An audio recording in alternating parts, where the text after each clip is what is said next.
நேயர்கள் அனைவருக்கும் வணக்கம். வெண்முரசு எழுதழல் அத்தியாயம் 24. ஆடலின் வண்ணங்கள் 2. கதவு ஓசையின்றி திறக்க யுதிஷ்டர் உள்ளே வந்து கால் தொட்டு வணங்குகிறேன் அன்னையே என்றார்.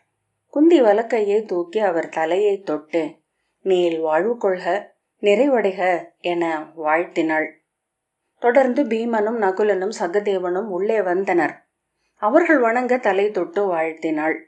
அபிமன்யு முதற்கணம் யுதிஷ்டரை யாரோ முது முனிவர் என்றே எண்ணினான். அவர் தலை வணங்கிய அசைவே அவரை அடையாளம் காட்டியது. பீமன் மட்டுமே அவன் நினைவில் இருந்த அதே உடல் கொண்டிருந்தான். பீமனின் பெருந்தோள்களை நோக்கியபடி அவன் எண்ணமிருந்து நின்றிருந்தான். பீமன் அவனை நோக்கி ஒரு விழி மின்னலால் அடையாளம் கண்டு மைந்தன் என்றான். இரு கைகளையும் விரித்து வருக என்றான். அவன் விழிகள் அதற்குள் நேர்மை கொள்வதை அபிமன்யு கண்டான். யுதிஷ்டர் திரும்பி அவனை நோக்கி, இளையவனின் மைந்தன் அல்லவா?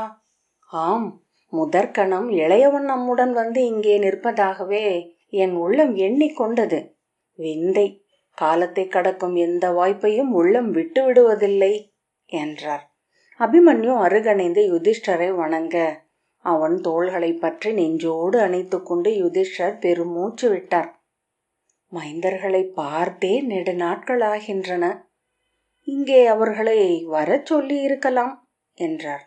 அபிமன்யு பீமனை வணங்க அவன் அபிமன்யுவின் தோளை படீரென அறைந்து, சிறுவன் போல் இருக்கிறாய், உண்பதே இல்லையா நீ என்றான். அணைத்து கொண்டு நகுலனிடம், அப்படியே இளையவன், அவன் மட்டும் இளமைக்கு தாவி விட்டதை போல என்றான். சகதேவன், அவனிடம் இளையாதவர் இருப்பதை புன்னகையில் கண்டேன் என்றான். அபிமன்யு அவர்களை வணங்க நகுலன் அவன் கைகளை பற்றியபடி, முதலில் பார்க்கும் மைந்தன் நீ என்பதே இனிது. இன்று பிறந்தவன் போலிருக்கிறாய். அனைத்தும் முதற்கணம் முதல் தொடங்கவிருக்கின்றன என்பது போல என்றான். குந்தி எட்டி வாயிலை பார்த்தாள். பீமன், திரௌபதி வந்தாள். கீழே ஏவலருக்கும் காவலருக்கும் சில ஆணைகளை அளித்து கொண்டிருக்கிறாள் என்றான். குந்தி உதடுகள் சுழிக்க, ஆணைகளுக்கு எந்த குறையும் இல்லை என்றாள். யுதிஷ்டர் முகம் சுருங்கி, பிரிதென்ன குறை எங்கு என்றார். முறைமைகள் என சில உண்டு என குந்தி அவரை நோக்காமல் முனகிவிட்டு, சரி, அதற்கென்ன, நாம் நம் பணிகளை தொடங்குவோம் என்றாள். முறைமைகள் ஏதாவது மீறப்பட்டனவா என்றார் யுதிஷ்டர். மீறப்படவில்லை, ஆனால் முழு உள்ளத்தோடு செய்வதற்கும் செய்ய வேண்டுமே என்று செய்வதற்கும் பெரிய வேறுபாடு உள்ளது. சற்று எரிச்சல் தெரிய, தங்கள் உளக்குறை என்ன அன்னையே என்றார் யுதிஷ்டர். உளக்குறையா? உளக்குறை கொள்ளும் இடத்திலா நான் இருக்கிறேன்? நான் பேரரசரின் இளவரசியாக பிறக்கவில்லை. முடிசூடிய மன்னனின் அரசியாக அமரவும் இல்லை. என் மைந்தன் முடிசூடி ஆளவும் இல்லை. எய்தியும் எய்தாதவளாக எஞ்சுகிறேன். ஆகவே அளித்தும் அளிக்கப்படாதவையாகவே அனைத்தும் எனக்கு அமைகின்றன. யுதிஷ்டர் சலிப்புடன், உங்கள் உளக்குறை தீர்வதே இல்லை அன்னையே என்றார். குந்தி சினத்துடன், உன்னிடம் எனக்கு உளக்குறை இருப்பதாக சொன்னேனா? நீ வென்றெடுக்கும் அரசு உனக்கும் உன் கொடி வழிகளுக்கும் உரியது. அதனால் எனக்கென்ன? உன் இந்திரபிரஸ்த அரண்மனையில் நான் எனக்குரிய தவக்குடில் வாழ்க்கையே வாழ்ந்தேன். இன்றும் இருவேளை உணவும் எளிய மரவுரி ஆடையும் எனக்கு போதும். குடிகள் எவரும் என் பேர் சொல்லி வாழ்த்த வேண்டியதில்லை. எந்த புலவனும் என்னை பாட வேண்டியதும் இல்லை என்றாள். மூச்சு சீர முகம் சிவந்து வியர்வை கொள்ள, அறிக, நான் நிலம் கோருகிறேன் என்றால் மண்ணாசையினால் அல்ல, உன் மேலோ உன் தம்பியர் மேலோ கொண்ட பற்றினாலும் அல்ல. எனக்கு இங்குள்ள எதன் மேலும் பற்றில்லை. முறையென்றும் நெறியென்றும் அமைவது, அறமென்றும் முழு முதன்மை என்றும் ஆகி எங்கும் இலங்குவது. அதை சார்ந்தே இங்குள்ள அனைத்தும் இயல்கின்றன. அந்நெறியும் முறையும் வாழ வேண்டும் என்பதற்காக மட்டுமே இங்கு சொல்ல ஆடிக்கொண்டிருக்கிறேன். உன் நகரும் முடியும் பாண்டுவின் கொடி வழியும் இல்லாமல் ஆனாலும் எனக்கொன்றும் இல்லை. என்றோ இவ்வனைத்திலிருந்தும் என்னை விடுவித்து கொண்டவள் நான். இக்கடன் முடிந்த அன்றே என் மூதன்னை சத்தியவதியைப் போல மர உரியுடன் காடு தேடி செல்வேன். இங்குள்ள அனைத்தும் எனக்கு ஒரு பொருட்டே அல்ல என்றாள் குந்தி. பீமன், ஆம் அன்னையே, அதை நாங்கள் நன்கு அறிவோம் என்றான். அவனை ஒரு கணம் கூர்ந்து பார்த்தபோது குந்தி அவன் மேல் ஐயம் கொள்கிறாளோ என்று அபிமன்யுவுக்கு தோன்றியது. அவனே பீமன் ஏளனம் செய்கிறான் என்றுதான் எண்ணினான். ஆனால் பீமனின் முகம் தெளிந்திருந்தது. குந்தி எரிச்சலுடன், என்ன செய்கிறாள் என்றாள். அபிமன்யு, நான் சென்று பார்த்து வருகிறேன் என்றான். குந்தி வேண்டாம் என கை காட்டினாள். பீமன் அபிமன்யுவை நோக்கி புன்னகை புரிந்தபோது அவன் ஏளனம்தான் செய்திருக்கிறான் என அபிமன்யு அறிந்து கொண்டான். அவன் மிக மெலிதாக மறுநகை புரிந்தான். பிரலம்பன் தான் அந்த அறைக்குள் இருக்கத்தான் வேண்டுமா என்று பதற்றமடைந்து கொண்டிருந்தான். அவன் அங்கிருப்பதை அவர்கள் முற்றிலும் மறந்துவிட்டிருந்தனர். அவன் பாண்டவர் ஐவரையும் முன்னரே அணிவகுப்புகளில் மட்டுமே பார்த்திருந்தான். அணுக்கத்தில் நகுலனும் சகதேவனும் மிக இளையவர்களாகவும் யுதிஷ்டர் மிக முதியவராகவும் தோன்றினார்கள். பீமன் அவன் எண்ணி இருந்ததை விட 2 மடங்கு பெரிய உடல் கொண்டவனாக இருந்தான். அகன்ற மஞ்சள் முகத்தில் சிறிய கண்களில் எப்போதும் ஒரு புன்னகை இருந்து கொண்டிருப்பது போல, புற உலகை சரியாக புரிந்து கொள்ளாத சிறுவனின் ஆர்வம் போலவோ, ஏற்கனவே அனைத்தையும் அறிந்துவிட்டவனின் சலிப்பு போலவோ. சில கணங்களுக்குள் அவன் நோக்கை உணர்ந்த பீமன் திரும்பி அவனை பார்த்து புன்னகை புரிந்தான். அவன் கண்களை சந்தித்ததுமே பிரலம்பன் சிறு உள திடுக்கிடலுடன் விழி விலக்கி கொண்ட பின் அப்புன்னகையை நினைவில் மீட்டு அதிலிருந்த நட்பை உணர்ந்து உளம் மலர்ந்தான். பின்னர் நால்வரையும் கூர்ந்து நோக்கி மதிப்பிட முயன்றான். உண்மையில் முற்றிலும் அனைத்திலிருந்தும் விலக்கம் கொண்டிருப்பவன் சகதேவனே என்று அறிந்தான். நகுலன் சிறுவனுக்குரிய ஆர்வத்துடன் ஒவ்வொன்றிலும் ஈடுபட்டு பின்னர் ஓரிரு சொற்றொடர்களிலேயே முற்றிலும் விலகி பிரிதொன்றுக்கு தாவிக்கொண்டிருந்தான். ஒவ்வொரு சொல்லுக்கும் விழி எதிர்வினையும் உணர்வுகளும் காட்டி அமர்ந்திருந்தாலும் அங்கிருக்கும் எதனுடனும் எவ்வகையிலும் தொடர்பற்றவன் அவன். வெண்தாடியும் கொண்ட தோளும் எப்போதும் பெருமூச்சு விடும் முக தோற்றமும் கொண்டிருந்தாலும் கூட அனைத்திலும் முற்றாக பின்னி பிணைந்திருப்பவர் யுதிஷ்டர்தான். ஆனால் ஒவ்வொரு சொல்லுக்கும் உணர்வுக்கும் ஆர்வமற்றவர் போல இளநகை பூணவும் கசப்பை காட்டவும் பயின்றிருந்தார். தாடியை நீவியபடியோ இதழ்கோட புன்னகைத்தோ விழி விலக்கி வேறெங்கோ நோக்கியோ மெல்ல சாய்ந்து கொண்டு ஆர்வமற்றவரை போல் கை தளர்ந்தோ அவர் உடல் வெளிப்பட்டு கொண்டே இருக்க, உடலுக்கு அப்பாலிருந்து பிரிதொன்று ஒவ்வொன்றிலும் நெருப்பென தேடி தேடி சென்று தொற்றிக்கொள்ளும் விழை ஒன்றை காட்டியது. சேடி உள்ளே வந்து, பாஞ்சால இளவரசி என்றாள். முகத்தில் சலிப்பு நின்றிருக்க வர சொல்லும்படி குந்தி கை காட்டினாள்.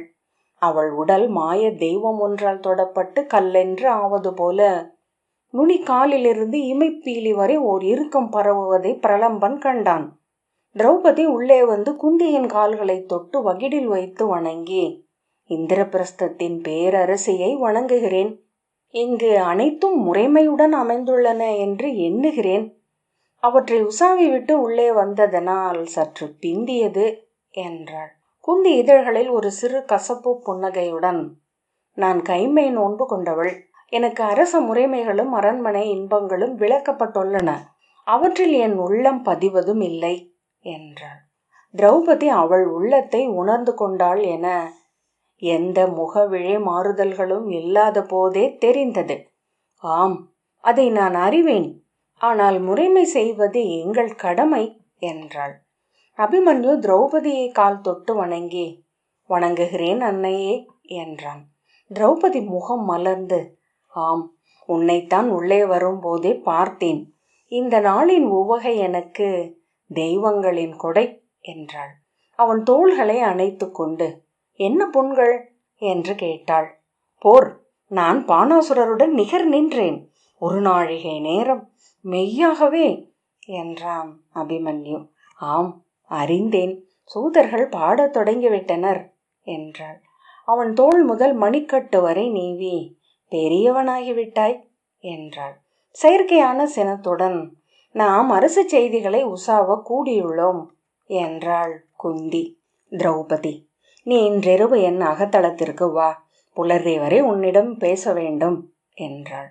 பீமனிடம், எத்தனையோ முறை இவன் என் கனவில் வந்திருக்கிறான்.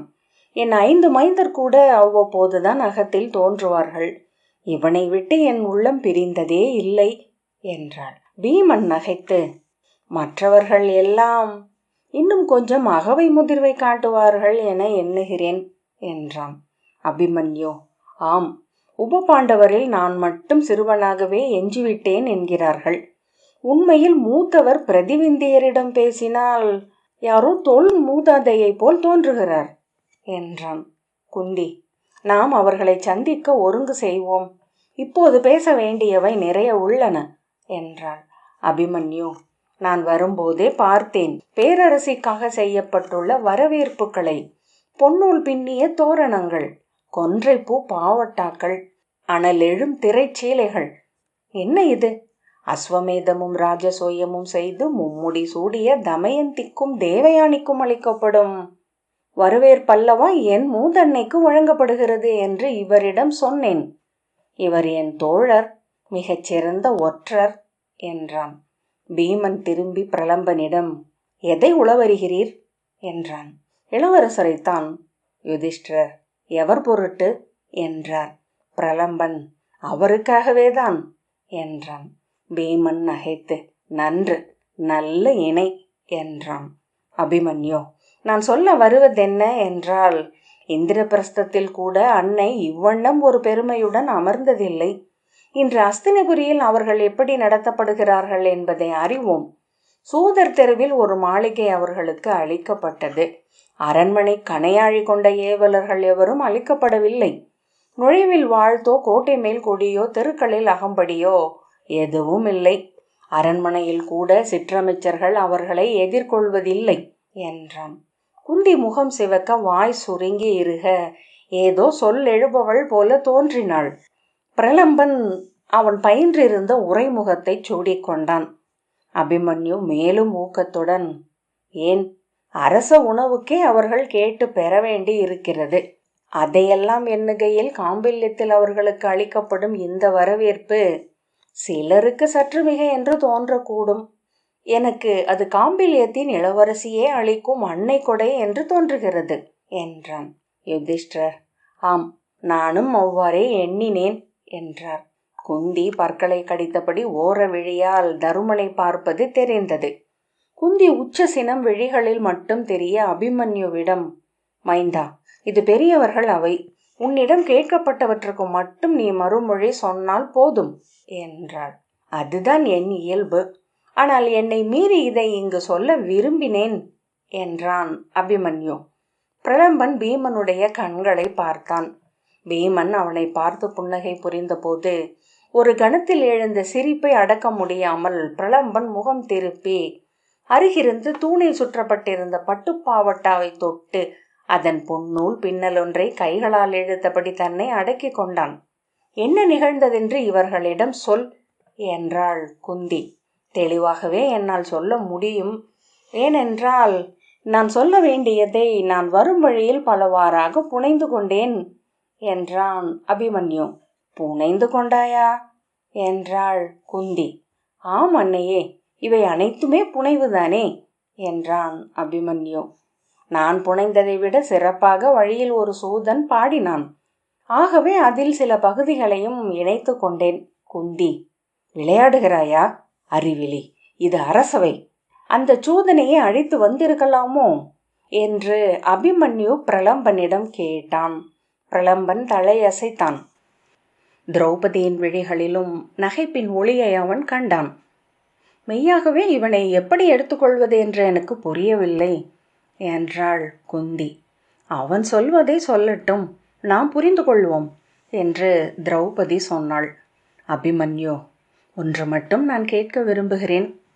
நான் கதை சொல்லும்போது நடுவில் எந்தை உள்ளே வந்து விடமாட்டாரல்லவா என்றான். ஏன், வந்தால் என்ன என்றாள் குந்தி. அபிமன்யு, கதை அப்படியே அறுந்து நின்றுவிடும்.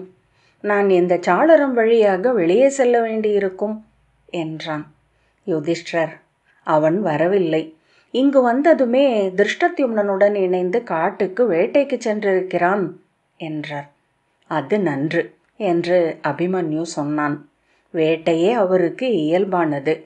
நகருக்குள் வேட்டையாடிய காலம் முடிந்துவிட்டிருக்கும் என்று எண்ணுகிறேன். திரௌபதி நகைத்தபடி, அதை அவர் இன்னும் முடிவு செய்யவில்லை மைந்தா என்றாள். நாம் என்ன பேசிக்கொண்டிருக்கிறோம்? நான் உன்னிடம் என்ன சொன்னேன்? அதை சொல் என்றாள் குந்தி. அதை சொல்வதற்குள் தான் வேறு திசை திரும்பல்கள் என்று சொன்ன அபிமன்யு, நான் நம் குல மூதாதை பானாசுரரை சென்று வணங்கினேன் என்று தொடங்கினான். நம் குல மூதாதையா என்று குந்தி கேட்க, அவன் சொல்வது சரிதான், சொல்க என்றார் யுதிஷ்டிரர். போர் முகப்பில் கருமுகில்களை கிழித்து எழும் காலை கதிரவன் என இளைய யாதவர் தோன்றினார் என அபிமன்யு சொல்லி முடித்தான். அக்கணமே போர் முடிவுக்கு வந்துவிட்டது. அதன் பின் அதை உரிய முறையில் நிறைவுறச் செய்வது மட்டுமே அங்கு நிகழ்ந்தது. பானாசுரரின் வலக்கை வெட்டுண்டு விழுந்தது. அவர் விழுந்ததை முரசுகள் அறிவிக்கத் தொடங்கியதுமே அசுரர்கள் சிதறி ஓடத் தொடங்கினர். நமது படைகள் அவர்களை துரத்தி சென்றன. பானாசுரரை களத்திலிருந்து அகற்றி அருகிருந்த சிருங்கபிந்துவுக்கு கொண்டு சென்று அவரது கையை கட்டி காயங்களை குதிரைவால் முடியால் தைத்து சீரமைத்தனர்.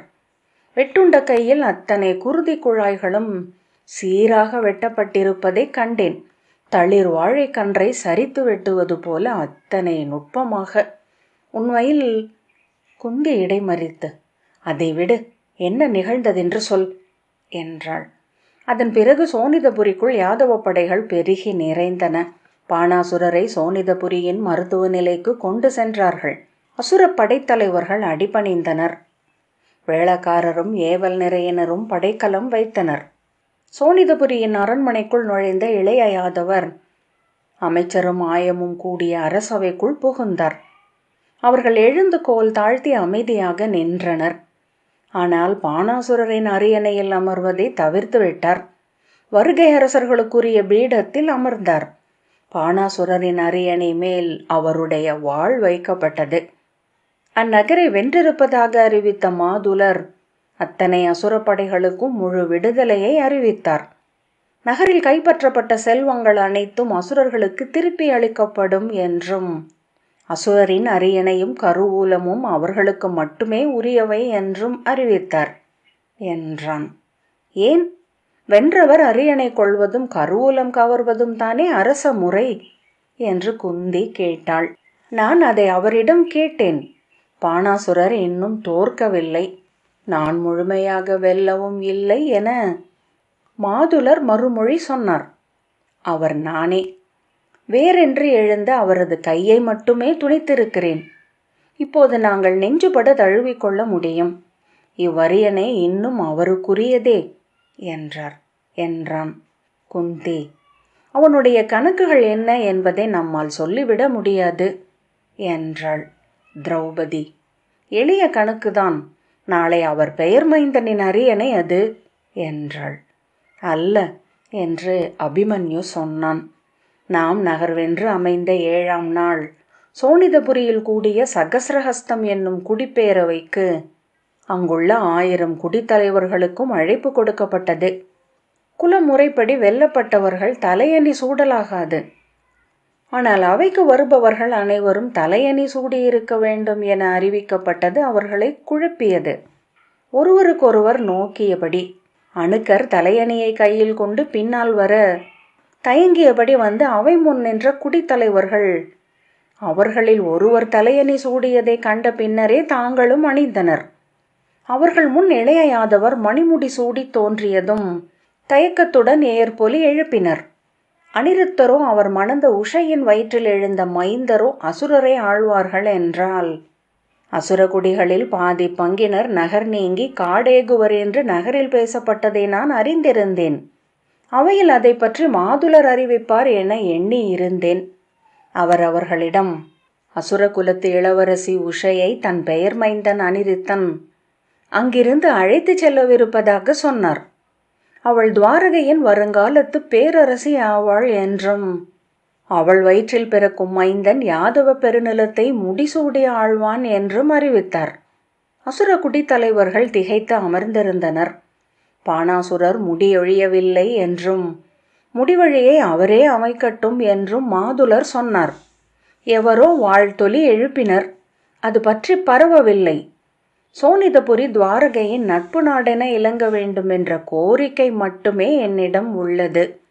அதை பாணாசுரரிடமும் அவரது 1000 குடிகளிடமும் மன்றாட்டாக முன்வைக்கிறேன் என அவர் சொன்னபோது குலத்தலைவர் ஒருவர் எழுந்து, இளைய யாதவரே, அப்படியென்றால் உங்கள் வேதம் எங்கள் வேதத்தை ஏற்கிறதா என்றார். இளைய யாதவர், உங்கள் அசுர வேதம் கானகத்து மரங்களை கடைப்புழைக்கி வரும் மத வேழம். நான் கொண்டுள்ள நாராயண வேதம் அதன் மேல் வைக்கப்படும் அம்பாரி மட்டுமே என்றார். அவையிலிருந்து அங்கிங்கென பேச்சொலிகள் எழுந்தன. அம்பாரி சூடும் யானை கட்டுப்படுத்தப்பட்டது, தன் ஆற்றலுடன் எல்லைகளையும் அறிந்தது என்றார் இளைய யாதவர். அவர்களில் மூத்தவர்கள் அவர் சொல்வதென்ன என்பதை புரிந்து கொண்டனர். எவரோ ஒருவர் மெல்லிய குரலில், ஆம், இம்முறை விழைவும் மாணவமும் போல மண்ணில் எந்த எல்லையும் முடிவிலாது விரிய இயலாது என்று கண்டு கொண்டோம் என்றார். பெரிதொருவர், அம்பாரி சூடிய யானையே அணி கொள்ளும் என்றார்.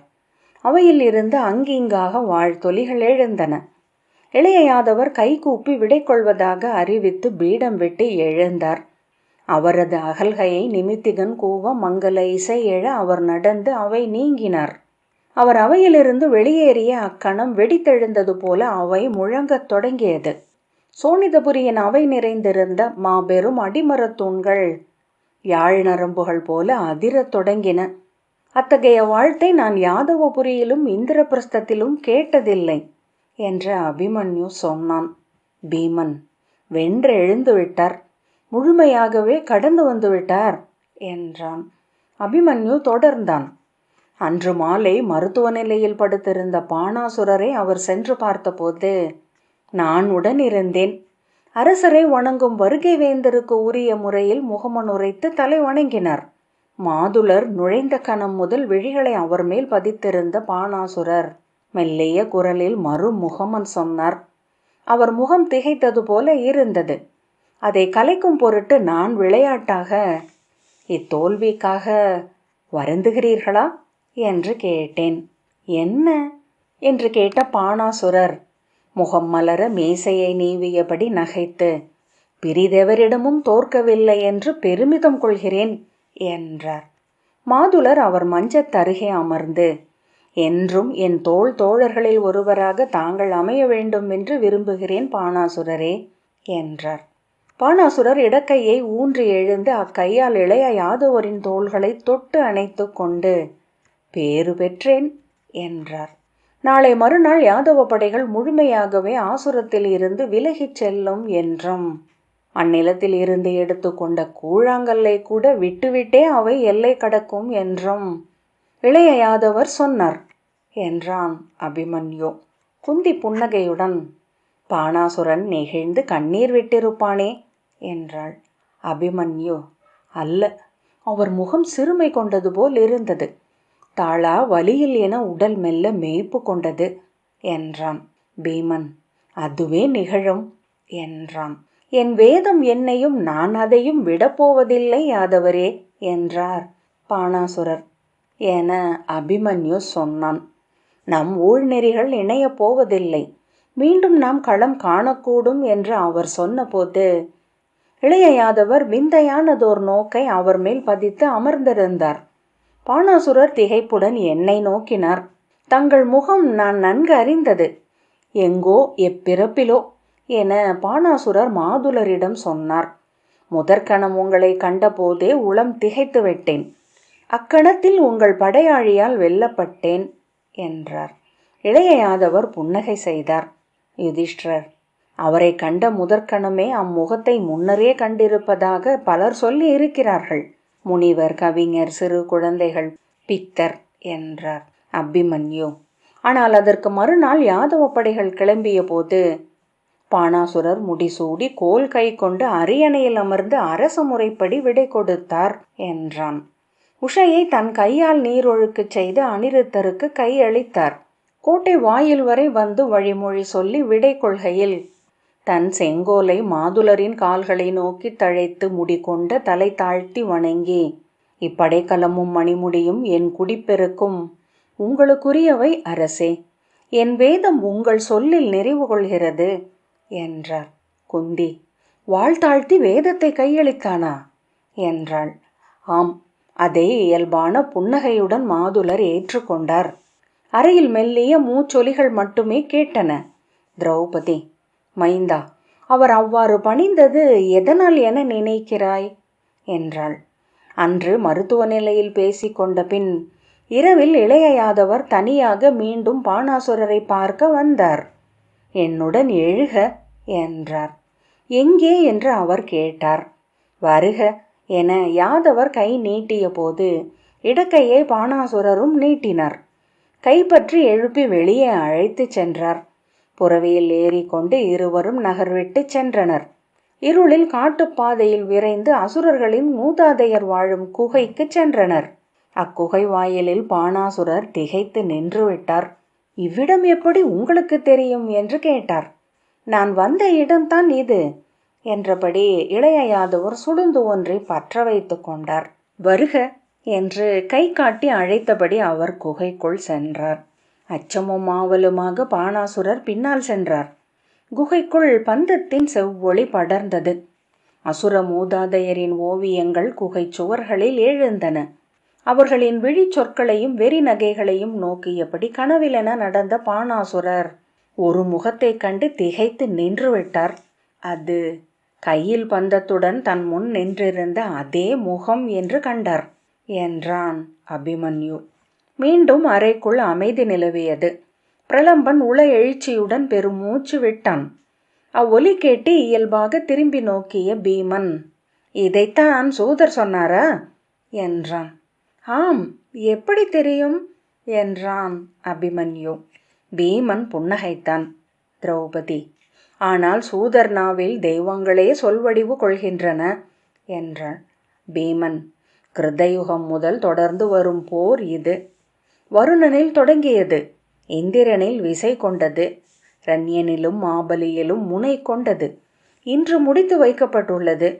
இத்தருணம் என்றும் வாழ்க என்றான். எழுத்தழல் 24வது அத்தியாயம் இத்துடன் நிறைவு பெற்றது.